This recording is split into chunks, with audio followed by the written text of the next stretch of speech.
Hi guys! Good evening and welcome back to our YouTube channel, Marjan's Garden. So, ngayon guys ay nagre-arrange ako kanina. Yan, lagi po ako nagre-rearrange para mas mapaganda natin itong ayos ng ating mga succulents.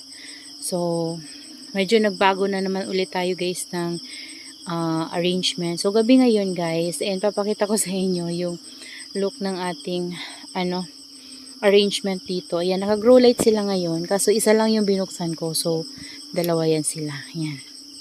So, yan. Binuksan ko na pareho. So, eto guys, yung bago natin na ayos. Papakita ko to sa inyo guys next time kapag morning. So, ngayon kasi guys, gabi na ako natapos. So, naisipan ko lang kuhanan ng gabi. Ngayong gabi para maipakita ko sa inyo kung ano yung itsura nila kapag gabi. So ayan, naisipan ko na ilipat dito guys yung ating mga malalaking pots kasi nalagyan na natin to ng ng UV plastic dito sa dulo. So hindi na sila dito babasa. So tinanggal ko dyan yung ating mga gymno, tapos yung takip dyan guys na plastic tinanggal ko na rin para matutuyo sila guys. So mabilis lumabas yung tubig, hindi na guys mapupunta dito banda kasi dito sila napupunta kapag natutubigan sila dyan. So ayun, pero guys hindi naman yan siya mababasa na kasi meron na siyang UV. Ayan, nakalaylay pa yan dun sa gilid. So naisip ko lang para kapag gusto ko siyang paulanan, pwede nating tanggalin yung UV tas ipasok para pwede siyang maulanan dyan. So, hindi na ako magdidilig. Pero, mabilis lang naman yan guys, diligan kasi malalaki yung pot nila. So, kapag diniligan natin yan, matagal silang matuyo. So, kaya kailangan talaga may takip sila. So, nilipat ko dito yung ating Fred Ives. Ayan. Yung ating Fred Ives. Yung ating isang Lovely Rose na nilipat sa big pot.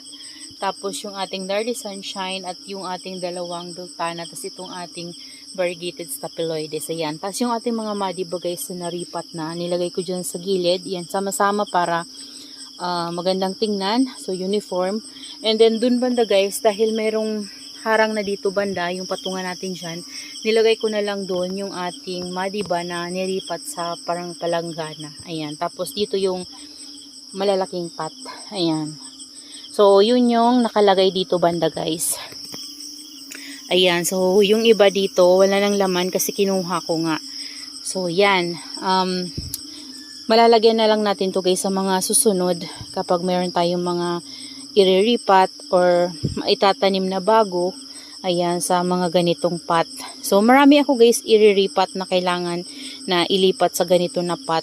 Kasi nga, lumang-luma na yung kanilang pots. Ayan guys, so may mga lipad-lipad.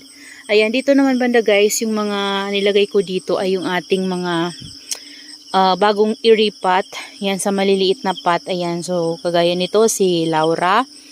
Ayan, tapos si Echeverria Canti. Ayan, nakaraan pa to guys, matagal-tagal na to naripat yan. Ito yung mga bago. Tapos kanina, inisprayhan ko na rin sila guys kasi may mga ugat na yung mga bago natin na succulents na itanim galing kay Succulent de Amor. So, nilipat ko sila ng pot. So, yun. Meron na silang mga roots. So, pwede na silang spray. So, in-spray ko guys para malinisan yung pots nila. Kasi, di ba hinawak-hawakan. So, nadumihan. Tapos, ito, nilipat ko to dito guys. So, yung ating Cante Domingo. Kasi, nagkakaroon siya ng ganito sa sobrang init. Kapag lumalabas guys yung init. At, nainit na talaga siya ng sobra dito sa isa natin na patungan. So, dyan, medyo nasi-shade siya dyan guys. So, dyan ko siya nilagay. Tapos, tinabi ko na rin yung isa, yung kamukha niya, galing kay Succulent de Amore. And then, yung ating rippling water. And then, yung Marily, naniripat ko dyan. Tapos, yan, yung ating Mirin. And yung ating, ayan, si Lala guys, tiripat ko din dyan sa ganyan. Ayan, madungis nga lang sila guys. Kasi, ayan, no, dumadami yung ating mga lipad-lipad dyan. Ayan, dumadapo sa atin. So, ito, meron ako ditong itatanim, guys. Yan, makikita nyo yun soon. Ayan. So, dito ko sila pinagsama-sama. Ayan, para magandang tingnan, guys. O, diba? From here, talagang white pot sila, guys. Ayan. Tapos, yung ibang nakasabit dito, guys, kasi magulo. Ayan, kasi diba may mga nakasabit tayo dito ng mga white pot. So, binaba ko na siya dito. Ayan. Diyan ko guys nilagay. So, mainitan naman yan dyan sila. And, ayan, magulo pa rin dito guys. Kasi, ayan o, hindi ko pa naaayos. So, yan kasi yung tinutukan ko kanina, palipat-lipat. And then, yung mga ano naman natin dito, yan dito madilim na guys, oh. Yan, hindi na sakop ng grow light natin. So, ito, nilagay ko to dito. Yan, sa daanan. Ayan, tapos ito, nilipat ko. Ayan, nilipat ko yan guys. Yan. So, dyan ko sila nilagay sa gilid. Tapos, yan yung nilagay ko dyan guys. Oh. Ayan. Tapos, yung heart natin, yung string of hearts, dyan ko na nilagay. Tapos, yung malaking cactus. Tapos, yan, dyan ko nilagay yung ating mga gymnocalycium. And then, this one, yung ating astrophytum. Ayan. So, mayroon pang mga nakataas-taas. So, hindi ko pa natatapos kasi gabi na talaga guys. Ayan. Tapos, dito banda, ito, tinanggal ko dito yung moonstone. Ayan, nilipat ko yung ating mga propagation ng Mendoza dun sa maliliit na pot. Itatabi ko muna yun guys, yung maliliit ko na pot para maka-less tayo ng space kasi wala talaga tayong mapaglagyan. So, ayan, pinagsama-sama ko na dito. So, antayin ko itong lumago. Ayan, tapos ayan o, ilagay ko dito yung, aywan ko, nakalimutan ko yung pangalan yan, dyan siya sa dulo. Tapos ayan o, magulo pa guys. So, dito ko kasi naisip na ilipat yung iba natin na gymno. Para galing doon papunta dito guys, yan gymno na siya. And lagi kasi guys nababasa din yung dito na banda kapag malakas yung hangin at ulan. So basang basa sila dito. Kaya kung succulents yung nakalagay talaga dito ay magkaka-fungus. So nilipat ko na lang guys. So ayan, ayusin ko pa yan guys, tatapusin ko yan bukas siguro. Ayan, nilipat ko rin dito yung nasa palanggana natin na super bomb. Lumalaki na sila guys. Tapos dito guys, ayan, nilinisin ko na to para dito na area, pwede tayong mag-unboxing, yan. Ayan, kasi nakaraan, diba, nilagay ko dito. So, parang sumikip siya. Yan, naisip kong tanggalin. So, ayan. Doon ko nilagay sa gilid. Tapos, dito guys, may vacant na dito. Ayan, nandiyan na lahat ng mga vacant pots natin sa taas. Kasi, diba, tinanggal natin dyan yung beltana, yung lovely rose, tapos yung ating variegated staphyloides. So, meron tayong vacant dyan. So, yung may vacant dyan, guys, paunti-unti, guys, ayan, magpo-propagate na lang tayo. And pag nakabili tayo ng pot na ganito, doon natin itatanim. Ayan, para meron pa rin tayong paglalagyan soon ng mga tanim natin na bago. Yan, yung dito naman, guys, yung mga nakalagay doon sa nilagyan natin ng gymno. So, dito ko muna sila, guys, pansamantala. Ayan, ito na pala, guys. So, yung ano natin, moonstone, nilipat ko dyan. Ayan, so vacant kasi yung pot na yan. So, ayan, ito na yung itsura nila. Tapos dito guys sa likod, yan, naglinis ako dito. So, doon banda, doon ko nilagay yung iba natin na succulents kasi magulo.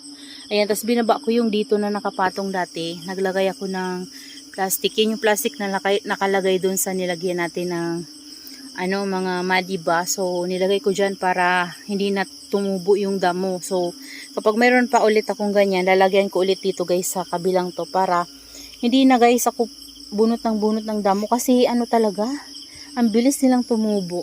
So, kapag ganyan, tumubo man sila, hindi na sila guys makakalaki. Yan, lalo na kapag naapak-apakan, tapos nainitan. So, namamatay sila. And then, hindi na matilamsik sa putik. Ayan. So, yan guys yung ayos nila. Ayan, basa sila guys kasi inisprayan ko sila ng fungicide, yung tango. Kasi nga, umuulan dito, umiinit, umuulan, umiinit. So, napakalakas ng ulan kagabi hanggang kaninang umaga guys. Sobrang lakas ng ulan, pati ng hangin, parang may bagyo. Pero habagat lang yun guys. Grabe guys, parang bagyo yun. Sobrang lakas. So, lahat sila guys dito na wisikan. So, kaya nag-spray ako ng fungicide. So, yung mga pots dito na naipakita ko sa inyo nakaraan guys ay nandun na sa kabila. So, na lang ulit tayo ng panglagay dito guys kapag nakabili ulit tayo ng new pots na pwede nating mailagay dito. Ayan, sa mga propagation na lang siguro guys. Yan, kasi syempre, sobrang kapag bili pa tayo ng bili ng succulents. Ayan, tingnan na lang natin guys kung anong magagawa natin soon. So, marami pa kasi tayong iriripat. So, kagaya nito guys, yung mga ganito sana gusto kong iripat sa white pot. Pero saka na guys, kasi okay pa naman sila dito. And kakaripat ko lang din ito dun sa luma natin na greenhouse. So, yan. Diyan ko muna sila ilalagay. So, siguro dito banda, kapag nalagyan na natin ng ano guys, dito ililipat ko sila sa baba na to. Ayan, kasi dyan, hindi ko naman dyan napupuntahan. And naiinitan dyan guys. Yun nga lang, naka-ROS sila dyan. So, titingnan natin kung ano yung magagawa natin dyan guys. So, eto dito, nagkaroon sila ng vacant. Yan, vacant na yung dito natin banda. Pero okay lang yan guys, kasi iniisip ko kasi guys, dito banda, sa mga layer na to, ay gusto ko yung mga new succulents natin. Para kapag nagtanim tayo, meron tayong lalagyan. Kasi wala na talaga guys dito mapaglagyan sa, dito sa baba. Kasi wala na tayong patungan na iba. So, dito na lang talaga yung paglalagyan natin. Ayan. So, gagawan ko ng paraan yung mga nasa black pot natin. So, pansamantala dyan muna sila guys para hindi sila masira. At saka, dito kasi padaan-daan tayo nasasagi. So, ito pa nga hindi ko pa natatanggal itong mga to. So, meron pa akong mga itatanim. Ayan, ito inayos ko to kanina guys. So, ayan. So, yun lang guys. Pinasilip ko lang sa inyo yung ginawa natin dito sa greenhouse. So, ayan yung ginawa ko dito guys. Naisip ko kasing ilagay dyan yung ating string of hearts para kitang-kita guys yung heart nila. Ayan, tsaka hindi naman sila dyan guys ma-overwater na. So, buti na lang naisip silang lagyan ng UV plastic na dyan guys. Kasi, kapag ulan nga ng ulan na na yung mga natin mga gymno dito sa baba, malakas yung bagsak ng tubig. So na sila guys, yung potting mix sila natatapon na. So kaya naisipan kong lagyan na sila para hindi naman guys malunod yung ating mga gymno. So yun lang guys, that's all for today's video. Ayan, so pinakita ko lang sa inyo yung view nila kapag gabi. So ayan yung view nila. Yun nga lang guys, maraming lipad-lipad. Ayan. So, ayoko lang din guys maglagay ng ilaw dito kasi pumupunta nga dito yung pusa. Pero pag ganito parang hindi naman niya guys pinupuntahan.